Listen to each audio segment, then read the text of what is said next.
तो अंत केंद्र होता है। सही बात। अंत केंद्र जो होता है वो त्रिभुज के अंतर्वृत्त का केंद्र होता है और अंतर्वृत्त त्रिभुज के अंदर बराबर जिसकी कोई त्रिभुज के तीनों भुजों को ठीक है। और इस अंतर्वृत्त की जो भी त्रिज्या होती है उसको अंतर त्रिज्या स्मॉलर बोलते हैं। और एक पेन था कि मान लो ओ त्रिभुज एबीसी का अंत केंद्र है और बी ओ सी का मान क्या होगा? 90 डिग्री प्लस 4a/2 अंत केंद्र वाले बिंदु पर बने कोण का मान 90 डिग्री प्लस 30 से होगा। ये ओ अगर परिकेंद्र होता तो कोण बी सी का मान एक में डबल होता। याद है परिकेंद्र में 2a 2b 2c नंबर मान से नंबर मान से नंबर मान से नंबर मान से और ये OA OB OC सब परित्रिज्या होगी सब बराबर होंगे। अगर OA OB बराबर है तो इनके सामने वाले जो कोण भी परिकेंद्र कोई लंब केंद्र क्या होता है? शीर्ष लंबों का प्रतिशत बिंदु लंब केंद्र शीर्ष लंब होते हैं जिसको त्रिभुज की ऊंचाई बोलते हैं। शीर्ष लंब को त्रिभुज की ऊंचाई हाइट बोलते हैं। फॉर्मूला होता है ना बड़ा तो आधा थोड़ा ऊंचाई। चलो आगे चलते हैं क्लास के पास।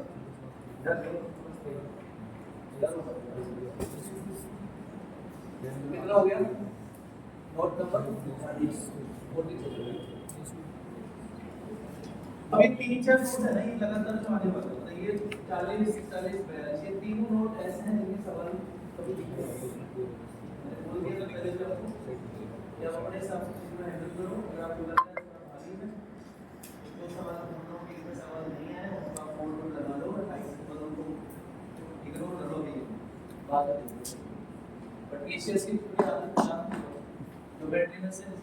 60% सवाल देखिए ऐसे कोई भी त्रिभुज की एक तरह जो मान होता है वो बाकी अंदर दो भुजों के ऊपर से कम अंदर से ज्यादा। अब हम क्या करेंगे ये जो दिख रहा है ना इसमें आपको a b c की जगह 2 del upon h1 2 del upon h2 2 del upon h3 ठीक है। तो चलो पहला पॉइंट क्या लिखा आपको 2 del upon plus upon h2 फिर ग्रेटर देन c की जगह del upon फिर greater than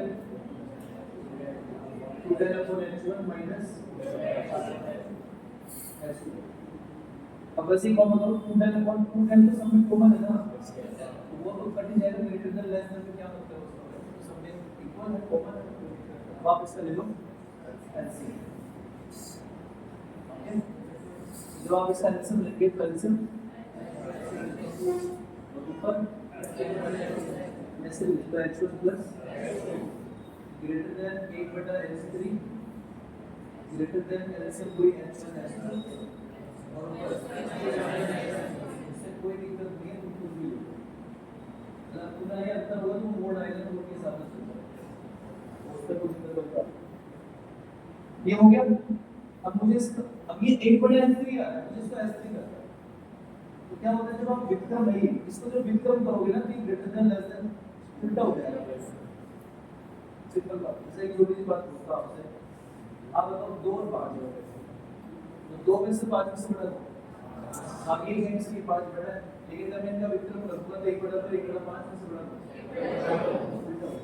ज्यादा इतने ग्रेटर देन लेस देन बदल जाएगा। तो फाइनली में जो रिजल्ट आएगा मेरा वो क्या है एक बार याद कीजिए। तो जब आप इसका विक्रम करेंगे तो ऊपर का h1 h2 नीचे दोनों का योग करो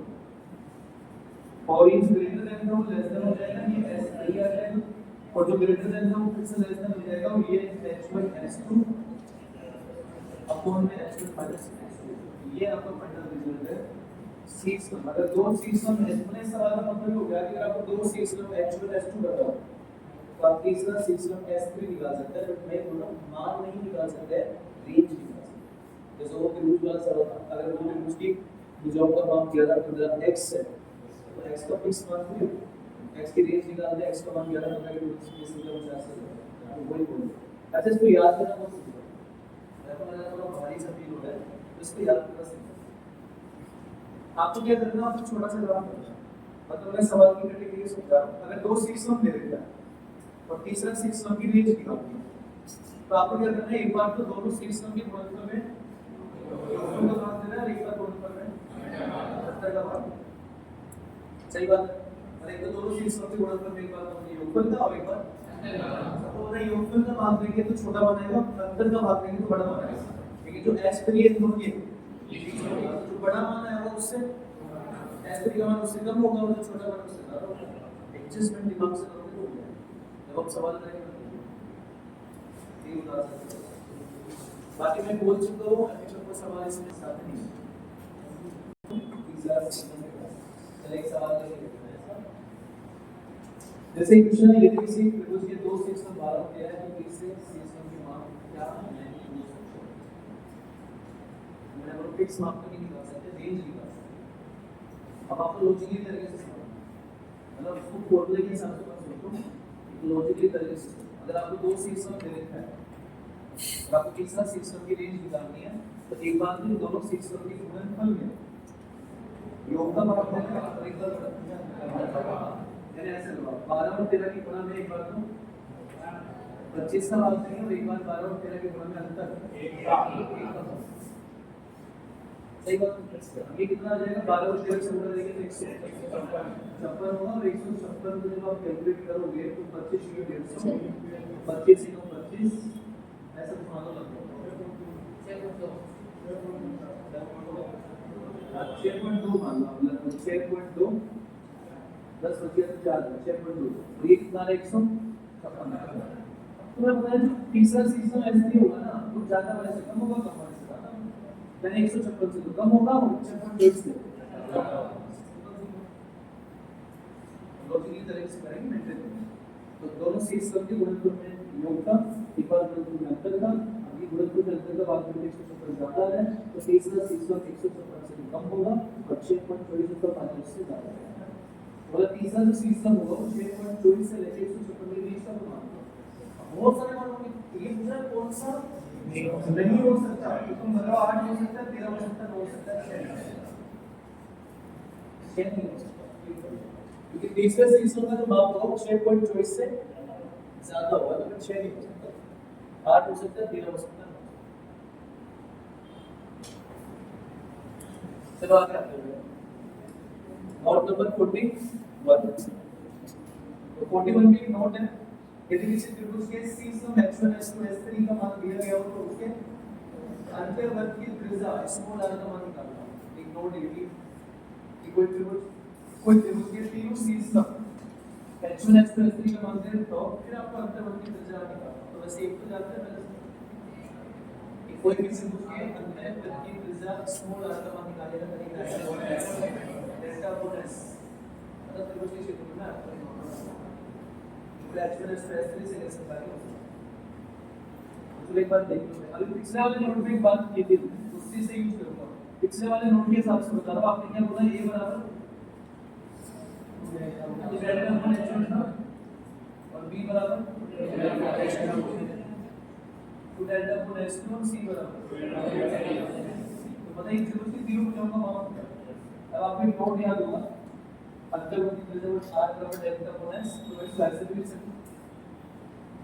मैं इस वैसे लिख सकता हूं डेल्टा बराबर होता है r d सही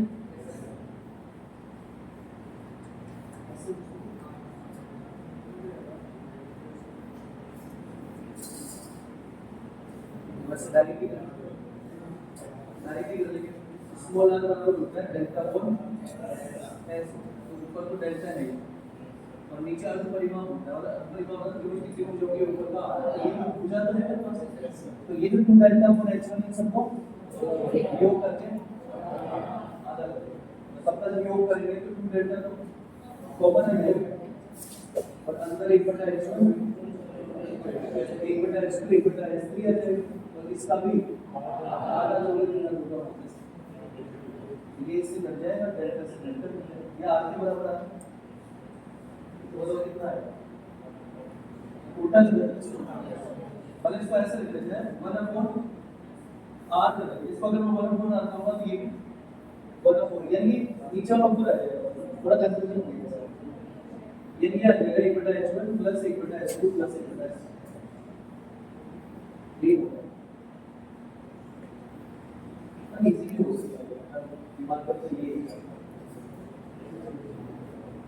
बोले से करते हैं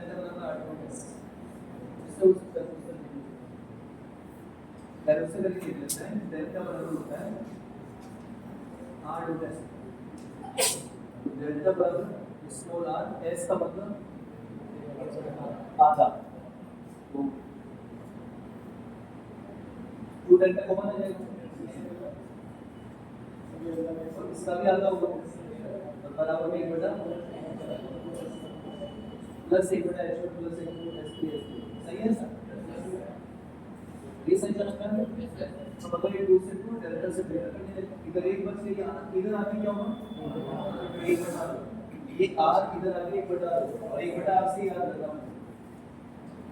1 बटा आर बराबर होगा 1 बटा h1 प्लस 1 बटा h2 प्लस 1 बटा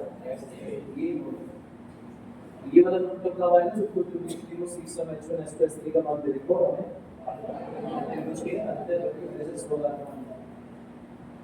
1 बटा r बराबर होगा तीनों सी सम के विक्रम का योग बोल सकते हैं।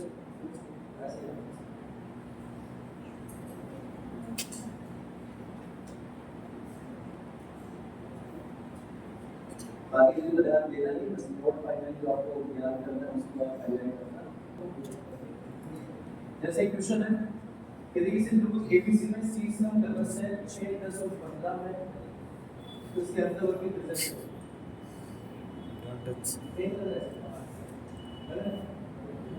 सवाल क्या है?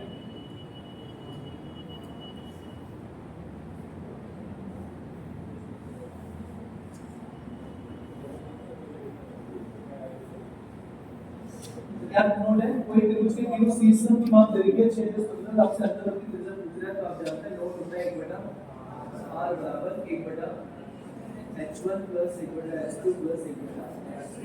यहाँ पे इंटरनेट h3 का मान 1 बटा r बराबर 1 बटा 6 प्लस 1 बटा 10 प्लस 1 बटा 15, तो आंसर कितना है? 30 है, 30 यहाँ कितना है? 5 3 2 8 10 1 बटा 3 3। अगर टेबल के तीनों सीक्स का h1 h2 h3 का मान दिया गया हो तो उसका अच्छा सवाल बट बहुत सारे लोग करवाते हैं, तो बहुत सारे टीचर्स होते हैं, हम जो तरीका बताएंगे वो नहीं करेगा आपको, ये दर्शकों आप देखना बताया दोनों का तरीका समझा दे। चलो भाई ठीक है, अगला हमारा नोट है नोट नंबर 42। यदि किसी त्रिभुज के सी सम h1 h2 h3 दिया गया हो तो त्रिभुज का क्षेत्रफल क्या होगा? एक नोट हो गया, तो त्रिभुज के तीनों सी सम की माप दे रखी है, समझी? अगर त्रिभुज के तीनों सी सम की माप दे रखी है तो त्रिभुज का क्षेत्रफल कैसे? तो चलो भाई ठीक है, थोड़ा सा भारी हो जाएगा, लास्ट में रिलैक्स फील होगा, दर्द होगा थोड़ा सा, है ना, बट रिलैक्स फील होगा, तकलीफ मतलब कम हो जाएगी। तो कैसे करेंगे, थोड़ा सा पैटर्न होगा, मुझे से लिखने में बहुत जोर आएगा, तो कोई बात नहीं कर रहे हमारे लिए सब समझना नहीं होगा। तो पिछला वाले नोट से हमने क्या किया था, a बराबर मतलब a बराबर क्या था, थोड़ी का यूज करेंगे, b बराबर और c बराबर, मतलब ये त्रिभुज की तीनों भुजाओं का माप। आप ये कह सकते हो कि त्रिभुज की पहली भुजा का माप 2 h1 है, दूसरी भुजा का माप 2 h2 जो है, तीसरी भुजा का जो माप है वो 2 h3 और सब जानते हैं आपके पास त्रिभुज की तीन भुजाओं का माप है, आप कीबोर्ड पे सूत्र लगा के सिंपल। अरे मेरे पास त्रिभुज की तीनों भुजाओं का माप है तो मैं क्या कर सकता हूं, कीबोर्ड का सूत्र लगा के त्रिभुज का क्षेत्रफल निकाल सकता है, वही करने का काम, उससे एक शॉर्ट सूत्र निकल जाएगा। तो ध्यान से एक बात देखो, सबसे पहले ऐसे निकालेंगे भाई त्रिभुज की तीनों भुजाओं का माप है, पहली भुजा दूसरी भुजा तीसरी भुजा, पहली भुजा a का माप, त्रिभुज की पहली भुजा का माप 2 h1 है, फिर 2 h2 2 h3 है, तो यहां से सबसे पहले आप s निकालो, जब आप s निकालोगे तो s क्या होगा, तीनों का योग क्या होगा, आपको जब योग करोगे तो खूब होगा ना, बराबर होगा तो 2 कट जाएगा, या आपको लिख सकता है s का वैल्यू होगा delta h1 delta h2 plus del upon ये इसका मतलब ऊपर जाते हैं प्लस लेकिन आपको त्रिभुज का क्षेत्रफल डेल्टा निकालना है तो फॉर्मूला होता है रूट के अंदर होता है s सबसे पहले s delta upon h1 delta upon h2 plus delta upon h3 ये हो गया फिर आपने क्या करना है s में से पहले कितना घटाना तो तुम बताओ 2 डेल्टा अपॉन h1 इसमें से घटेगा तो s पे s तो सेम रहेगा और ये डेल्टा अपॉन h1 में से घटेगा तो मतलब ये इसका डबल तो लिख रहा हूं मुझे ये जो है ये डबल अब ये घटेगा ये बचेगा डेल्टा अपॉन h1 बचेगा लेकिन वो माइनस में बचेगा तो यहां पर लिखा माइनस का delta upon h1 plus delta upon h2 plus delta ये कैलकुलेशन समझ में आया आपने ऐसा सोचा यानी इसी में आप एक सेकंड वाला घटाएंगे तो h1 ऐसे नहीं तो सेम बचेगा और आप डेल्टा अपॉन h2 में से जब 2 डेल्टा अपॉन h2 घटाएंगे ये नाम तो क्या बचेगा delta upon minus delta upon h2 plus delta upon अब ऐसे समझिए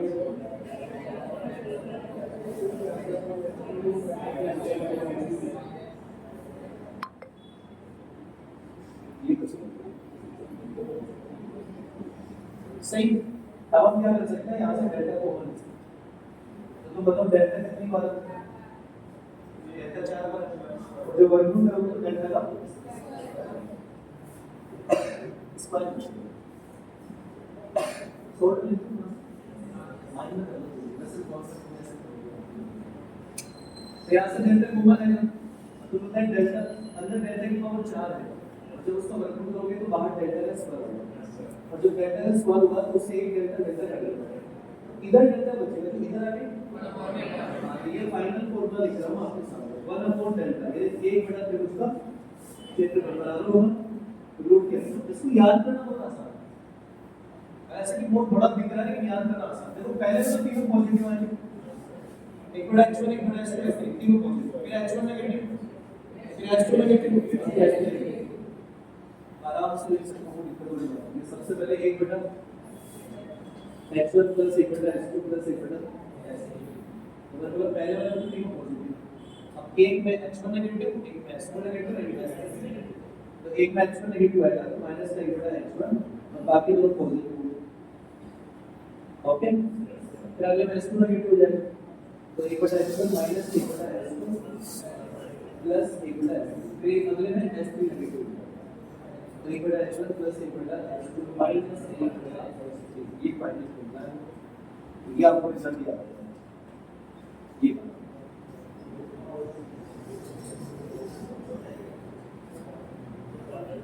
छोटा भी होगा इसको सवाल जब करेंगे ना तब देखना फॉर्मूला याद हो जाएगा इसीलिए इंटू दे दिया ना पहले में हम तीनों पॉजिटिव फिर अगले में एक बार h1 नेगेटिव फिर h2 नेगेटिव ऐसे है 1 बटा डेल्टा बराबर बाकी मैं दोनों तरीके बता दूं ना तो सही लगे वो कर दूं तो जैसे एक क्वेश्चन आपके सामने है और हम क्या टाइम पढ़ रहे हैं अगर वो त्रिभुज के तीनों सीड्स का h1 h3 का मान दे देता हूं तो इसका क्षेत्रफल कैसे होगा तो यदि इसे त्रिभुज ABC के शीर्ष में AD BD CF की लंबाई क्रम से 10 12 15 है तो त्रिभुज ABC का क्षेत्रफल क्या अब मैं फॉर्मूले से सवाल करता हूं तो पहली बात तो ध्यान से सुनिएगा क्या करना है तो स्टाइल पकड़नी है ऐसे नहीं चलाना पेन बड़ा तरीके से चलाना है ठीक है पहला तो फॉर्मूला लिखना भी आपको भाई पूरा फॉर्मूला लिख दिया उतने टाइम तो सवाल कर जाएगा दिमाग में रखना सबसे पहले बात क्या है 1 बटा डेल्टा बराबर रूट के अंदर होता है अब मुझे पता है इसके अंदर क्या होता है 1 बटा h1 प्लस 1 बटा h2 प्लस 1 अब मुझे बताओ सब में नीचे h1 h2 h3 ये तो सब के नीचे 1 बटा 10 1 बटा 12 1 बटा 15 तो फिर सबका आंसर लेंगे तो कॉमन ही है सब में आप बताओ अगर 10 है 12 और 15 है तो 10 12 15 का आंसर कितना होगा 60 फिर ऊपर क्या होगा 6 आएगा फिर ऊपर क्या आएगा 5 आएगा फिर ऊपर क्या आएगा 4 चिन्ह तो बदलेगा इनका केवल चिन्ह ही बदलेगा तो आप बताओ एक एक लिख दो पहले वाला तीनों पॉजिटिव हो गया तो नीचे तो 60 रहेगा ये तीनों पॉजिटिव होंगे तो 6 4 10 15 गुणा अगले में एलसीएम कोई 60 होगा लेकिन एक्चुअल वाला ये फर्स्ट वाला कितना होगा 5 6 माइनस का होगा 5 के साथ हमने 6 अगले में क्या होगा नीचे तो कोई आंसर 60 आएगा लेकिन अपने पास 5 माइनस का होगा तो 6 से 5 बचेगा 5 फिर अगले में क्या होगा 60 का कोई आंसर आएगा और आपके पास 7 तो 6 5 11 में 4 बचेगा तो 7 बटा 7 इसको सोल्व करो तो आंसर तो तुम मतलब 1 बटा डेल्टा बराबर देखो 15 बटा 2 बार है तो 15 60 60 60 कितनी बार है तो इसका मतलब नीचे 2 बार आ जाएगा और ऊपर बच जाएगा √7 वह सोल्व कर तो आंसर आ जाएगा 240 बट ये 1 बटा डेल्टा है तो फिर डेल्टा बराबर होगा 240 √7 ये सवाल का बोल जय बाबा की सेकंड क्वेश्चन क्वेश्चन तरीका बता देते हैं जो कि एसएससी के और भी मैथ्स के टीचर होते हैं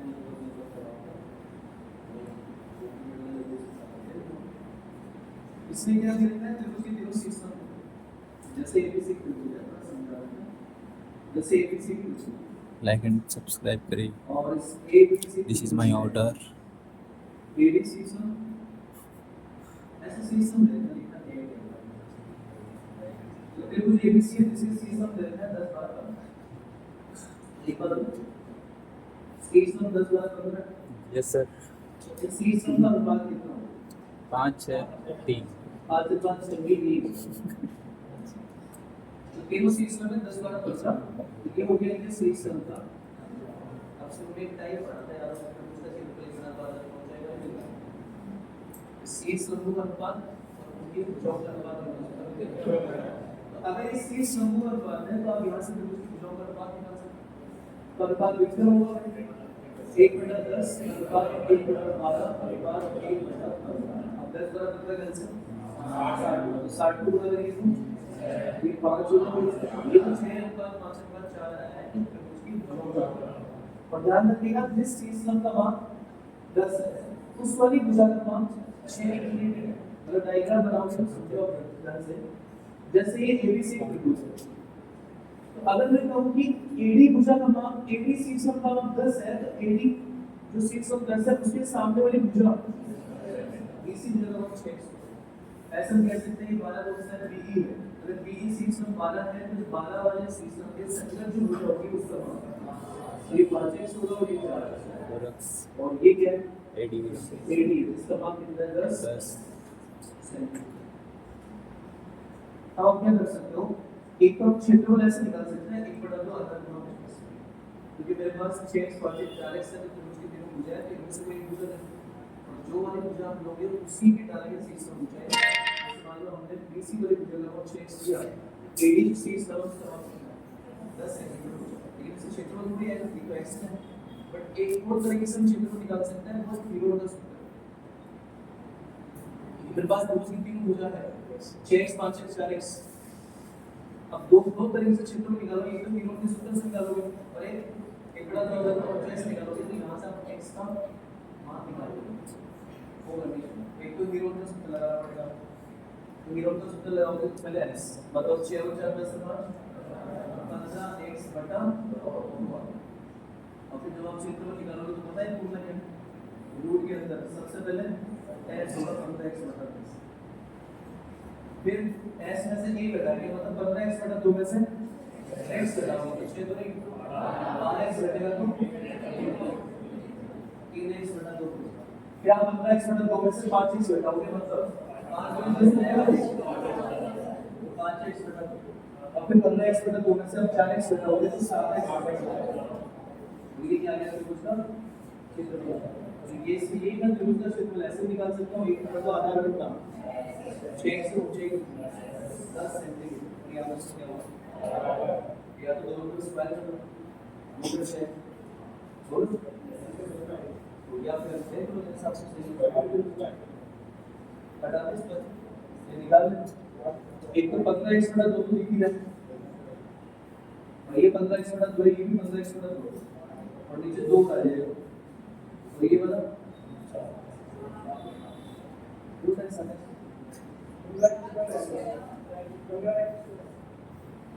आओ कल से एक्सेस करो वैसे ना तुम स्क्वायर दोनों तरफ स्क्वायर करो ये वाला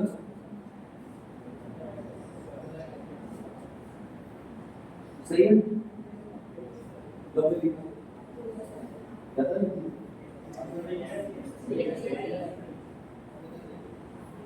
इधर क्या होता है एक बेटा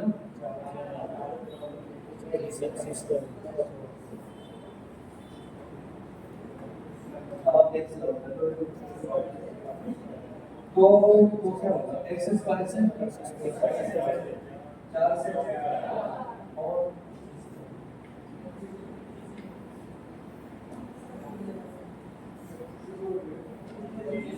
और अगर इसमें 225 होता है ना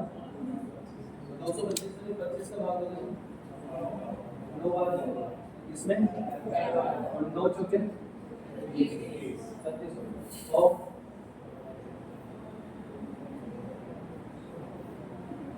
काय का वैल्यू है x स्क्वायर आ रहा है तो चलो x स्क्वायर बराबर क्या है 4 64 आएगा 4 का क्यूब हो गया 64 बटा 7 तो x का वैल्यू को कितना है 8 बटा 7 थोड़ा x का मान आ गया 8 बटा 7 सेंटीमीटर अब तो मैं त्रिभुज का क्षेत्रफल निकालना है तो ये रहा क्षेत्र सही इसमें वैल्यू रखना होगा 1 बटा 2 x का वैल्यू 10 से 5 अच्छा 2 का मान दिया 4 से रहेगा 240 बटा 7 वैसे ही था देखो सही कौन सा वही था आगे वो सही है ना फॉर्मूला ही है एग्जाम में करते हैं प्रोफेसर फॉर्मूला याद करना इजी है इससे पूरा पहले तो देखो पॉजिटिव रखना नेक्स्ट नेगेटिव और सवाल करने का तरीका हमने बताया था लिखना नहीं मैं नहीं लिखूंगा पहले 10 12 बंदा का आंसर दे दो 60 तो 60 7 7 4 बनाए और फिर ऊपर वाले नंबर देख लो मतलब 10 60 में आंसर 60 में 10 का भाग लेके तो 6 15 का भाग लेके तो 4 12 का भाग लेके 12 का एक 5 के 6 5 4 आ गया अब तो मतलब पहले वाले में तीनों पॉजिटिव हो गया तो वो 6 5 4 पॉजिटिव होगा तो रिमेन करता होगा अगले वाले में फर्स्ट वाला h1 के ऊपर जो 6 होगा वो नेगेटिव होगा अगले वाले में 5 नेगेटिव होगा अगले वाले में 4 रेड है दिस रेड है चलो यहाँ पे बढ़ते हैं धीरे धीरे लेवल बढ़ता जा रहा है मतलब ऐसे सही चल रहा है सर इक्वेशंस है मतलब ऐसा खत्म होने पे आपको अब तुम देख लो मामला बहुत बाकी है तो नोट नंबर मैं एडजस्ट कर देता हूं सर आखिरी नोट हो सकता है इसका लाइन सही है ना यदि AD B और CF त्रिभुज ABC के C स्तंभ एक छोटा सा नोट है अगर ये ABC त्रिभुज है और ये AD B CF अगर C स्तंभ है तो इसका प्रतिशत बिंदु हो क्या है लंब कितना है बस देखो क्या सवाल सही तो चलो भाई देखो एक बार यहाँ से एक रिजल्ट आएगा एक रिजल्ट होता है यहाँ पे अगर ABC एक त्रिभुज है और AD B CF और C स्तंभ का प्रतिशत बिंदु हो लंब कितना है तो आप बताओ ये AD वाला जो C स्तंभ है इसके दो भाग हो गए एवं OD B वाले C स्तंभ के दो भाग हो गए BO OE और CF के दो भाग हो गए और C ऐसे याद करने का तरीका है C स्तंभ के भागों का गुणनफल बराबर होता है यानी C स्तंभ है C स्तंभ के भागों का गुणनफल बराबर होता है मतलब कि AO OD AO OD बराबर होगा OB OE बराबर होगा OC ऐसा क्यों होता है जैसा आप एक बार देखो ये वाला त्रिभुज और ये वाला त्रिभुज x1 s2 s3 की जरूरत नहीं पड़ेगी इसमें फालतू में जोड़ेंगे तो इसको पहले तो हटाओ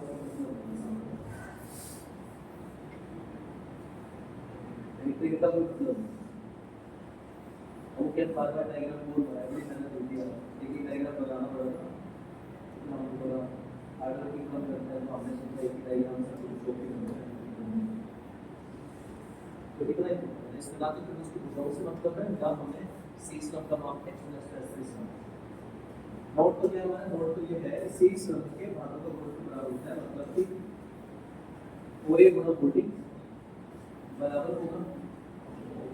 ओबी गुणा ओई बराबर होगा ओसी गुणा ये होता है। ठीक है, अब ऐसा क्यों है एक बार निकाल के बता देते हैं। तो देखो एक ये तो रुक रही आप तो ये वाला एंगल 90 है और अगर इस वाले एंगल को अल्फा मान तो क्या लिख सकते हो ये वाला 90 माइनस सही बात। अगर ये 90 माइनस अल्फा होगा कि ये बात सही है। मैं अगर इस ऐसे बात आपकी तो लग रही है मुश्किल लग रहा है सही है। तो ये अल्फा मान सकते हैं। अगर ये अल्फा होगा तो ये अगर ये अल्फा होगा तो ये अल्फा होगा तो अब हम क्या करेंगे। हालांकि आगे वाला कंटेंट पढ़ लेते हैं तो हम त्रिभुज की समरूपता वाला नहीं पता है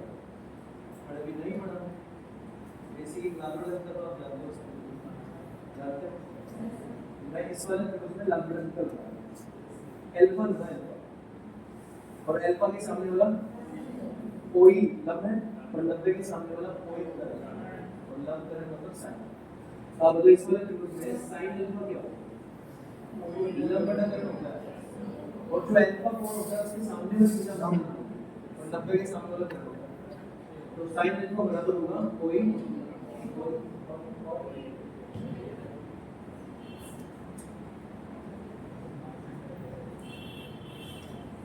कोई बटा और यही साइन अल्फा यहां से निकालेंगे तो साइन अल्फा कोई लंबडा करण तो ओडी लंब होगा और करण ओबी बराबर होगा इसी के ओडी बटा ओबी। अब जब आप इनको क्रॉस मल्टीप्लाई करोगे तो रिजल्ट आ जाएगा ओए इनटू ओडी बराबर होगा ओडी इनटू और ये रिजल्ट आपके सामने।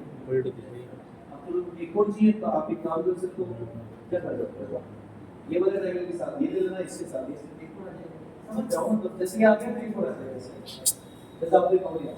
याद रखने का तरीका इसी शेष लंब के बाजू का बदल सवाल कैसे पूछेगा ओए ओडी ऐसा नहीं पूछेगा ओए ओडी ओबी ओसी ठीक ओए ओडी ओबी ओसी इन चार में से तीन का मान मिला ऐसे पैटर्न इसको याद करने का तरीका है ना मतलब किसी त्रिभुज के तीनों शीर्ष में एक दूसरे को अगर ओ पे प्रतिशत करते हैं तो यहां से एक रिजल्ट आप याद कर सकते हो क्या है शीर्ष लंबों के भागों का गुणनफल बराबर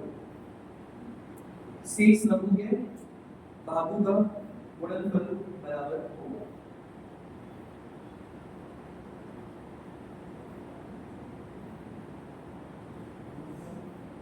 समझिए मतलब वो जो लंब केंद्र है वो प्रत्येक शीर्ष को दो भागों में डिवाइड करेगा तो शीर्ष लंब के जो दो भाग हो रहे हैं वो है ओडी ओबी ओबी ओई और ओसी ओए पर इनका मल्टीप्लाई जो होगा बराबर होगा। अब वो क्या करेगा कोई तीन का मान देके चौथे का मान पूछेगा तो जैसे एक सवाल हल करके देख सकते हो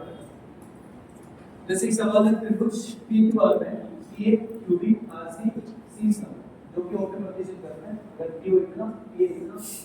क्यू ओ इतना क्यू भी कितना होगा डायग्राम बनाने के लिए उसमें मिलेगा जैसे मैंने त्रिभुज एबीसी त्रिभुज पीक्यूआर तो पीक्यूआर एक त्रिभुज है और ये पीए और ये क्यूबी और ये आरसी क्या है सी स्लब और ये ओ क्या होता है इसका प्रतिशत बिल्कुल हम केंद्र अब इससे दिया पीओ कितना दिया 6 दिया और पीए को कितना दिया 8 दिया तो ये 2 पर पूरा पीके आ गया तो पी को 6 तो कोई कितना होगा 2 क्यू ओ का मान कितना दिया 4 दिया और आपसे क्यू भी पूछ रहा है क्यू भी निकालने से पहले आपको क्यू भी निकालना है क्यू भी कब आएगा जब आप ओ क्यू में ओ भी जोड़ेंगे तो मुझे लगे निकालना अच्छा बिना कैलकुलेट कर सकते हैं क्योंकि मुझे पता है 6 और 2 का मल्टीप्लाई और 4 ये जो आएगा उसका मल्टीप्लाई करना पड़ेगा मेरे 6 भी वो भी 4 की 4 की ये 3 लेकिन आज आप लिख सकते हो शीर्ष लंब के भागों का गुणनफल बराबर होगा यानी कि 6 गुना 2 बराबर होगा 4 गुना ओबी ओबी ओबी और यहां से कैलकुलेट कर सकते हैं ओबी का वैल्यू 6 को 12 में 4 का भाग देंगे तो 3 अब तो होगा ओबी का वैल्यू 3 आ गया तो उसे क्यूबी हो जाएगा। क्यूबी कितना होगा 4 प्लस 3 होगा।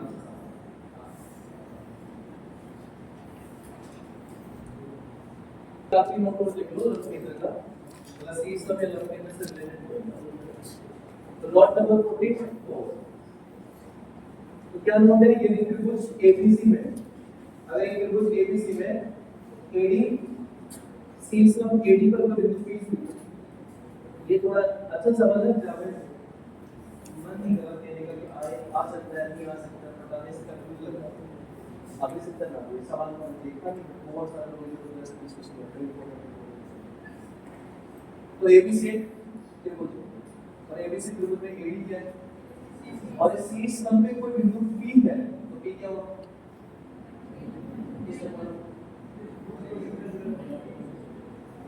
ऐसे क्या नहीं भाई इससे ये नहीं बोला कि पी लंब के अंदर कोई भी बिंदु हो सकता है तो पी लंब के अंदर नहीं है पी सी लंब पे कहीं भी कोई बिंदु हो सकता है तो पी कोई बिंदु है फिर इसने बीपी और सीपी को मिला दिया और इसने नोड तो नोड लिखने का मैं पहले भी बता दूं कैसा है तो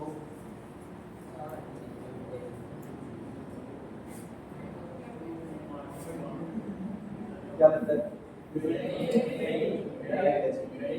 इसकी बता रहा हूं अब बोलना तो ये है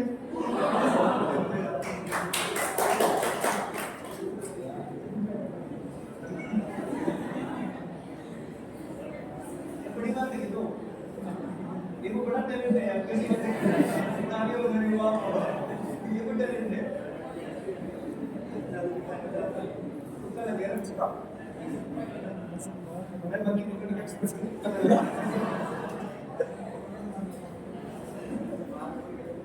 ठीक है भाई चला जाओ तो क्या नोट है मैं एक बार नोट समझ लो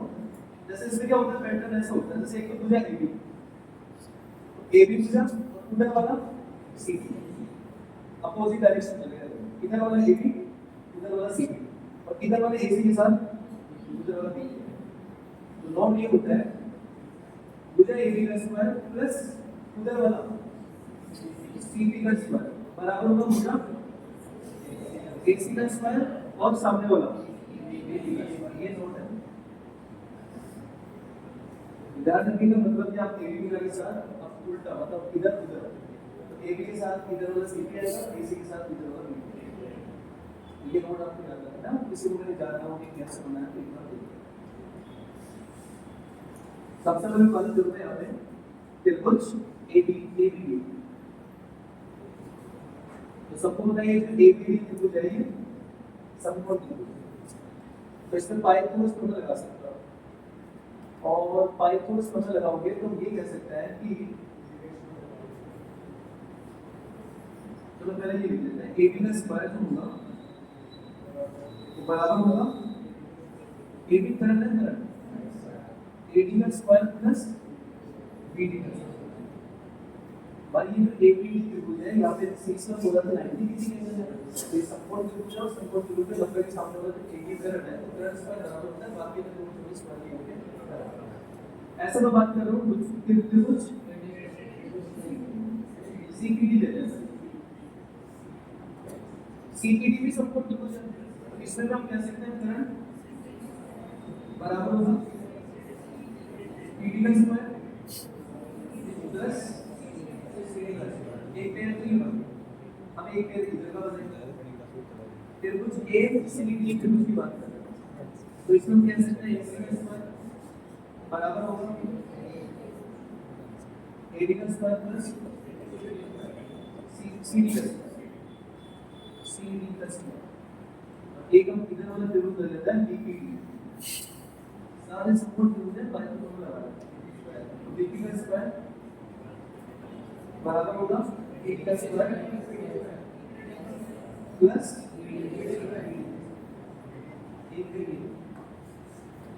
अब देखो अगर मैं ऊपर वाले दो को जोड़ लूं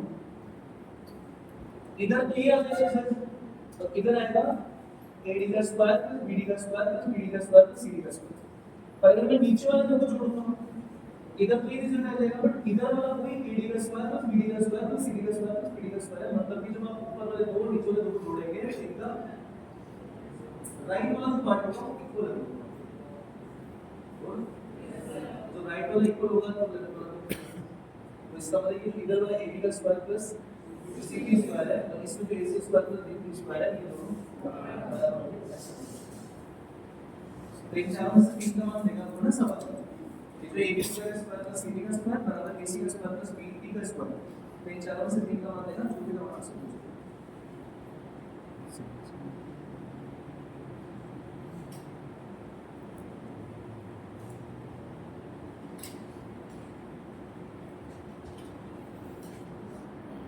तो सवाल ये है कि देखो ABC में जो AD है वो ABC में AD का जो वो इस प्रकार है कि AD बराबर 9 है और B बराबर कितना है, डायग्राम बनाना है, यानी थोड़ा डायरेक्शन समझना है। जैसे में ABC त्रिभुज और AD जो है बेसिक जब मिल रहा है और AD जो है कोई बिंदु है O है, AD जो है कोई बिंदु AB का मान हो दिया, OB का मान किसने, एक नियम OC का मान 7 दिया और आपसे AC का मान बोलो क्या करेंगे, बताओ 9 स्क्वायर प्लस 7 बराबर होगा x का स्क्वायर प्लस ये तो होगा इसका स्क्वायर प्लस इसका स्क्वायर बराबर होता है इसका स्क्वायर ऐसे याद,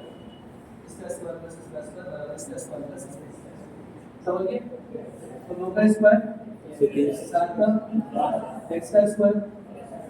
और 2 का, तो 121 हो गया ना ये भाई, 149 को बढ़ जाएगा 121 का x का मान